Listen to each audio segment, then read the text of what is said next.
ملګرو په دې سایډ باندې دلته 12 دانې چې دی هغه شمسیانې لګېدلې دي. زما د شارټ ویډیو ستا سره مطلب دا و چې دا 640 واټه چې دی هغه یوه شمسي ده. د ده چې کوم ټوټل کرنټ دی هغه 9,000 واټه چې دی هغه جوړیږي. نو زه تاته د دې چې کوم کرنټ دی په انورټر باندې در ښکاره کوم چې اوس د دې سټیټس چې دی هغه څومره روان دی، یعنې دی څو واټه اوس بجلي چې د هغه جوړوي.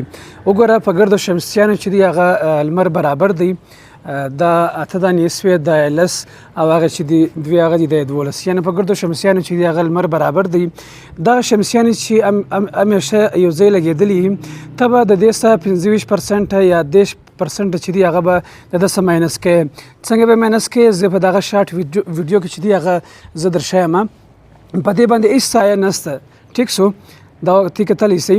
زه اوس د ښکاره کوم انورټر باندې د ده سټیټس چې دی اوس څو بجلي جوړوي.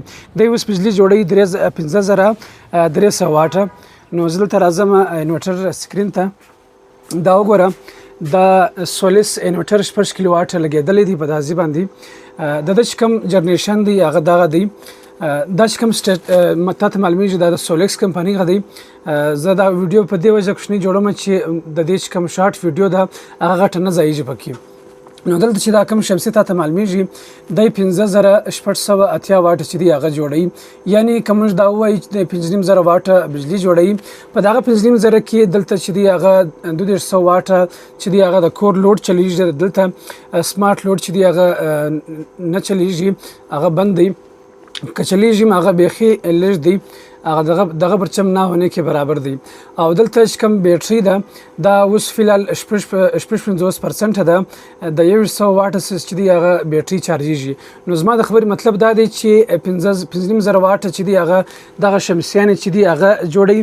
او موبایل نه موبایل دی د جلدي کرے او 5,500 واټه چې دی هغه شمسیانې جوړوي کلکولیټر.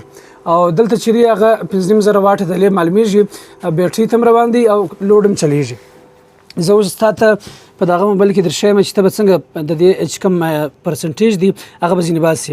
اوس فرض کړه زموږ سره 12 شمسیانې دي 640 واټه. صحیح شو؟ دا ټوټل راځي 9,680. موږ د دې څه چې دی هغه ماینس کوو 25%. دا وګوره دلته رالی 15,980 واټه. دغه 15,980 واټه چې دی هغه په سکرین باندې معلومیږي. دا وګوره دا د سټیټس دی، یعنې د ده چې کوم پرسنټیج دی هغه به ته داسې چې دی هغه ځینې باسي. که ته چیرې ځینې وباسې 10% د دې 25 پر ځای باندې هم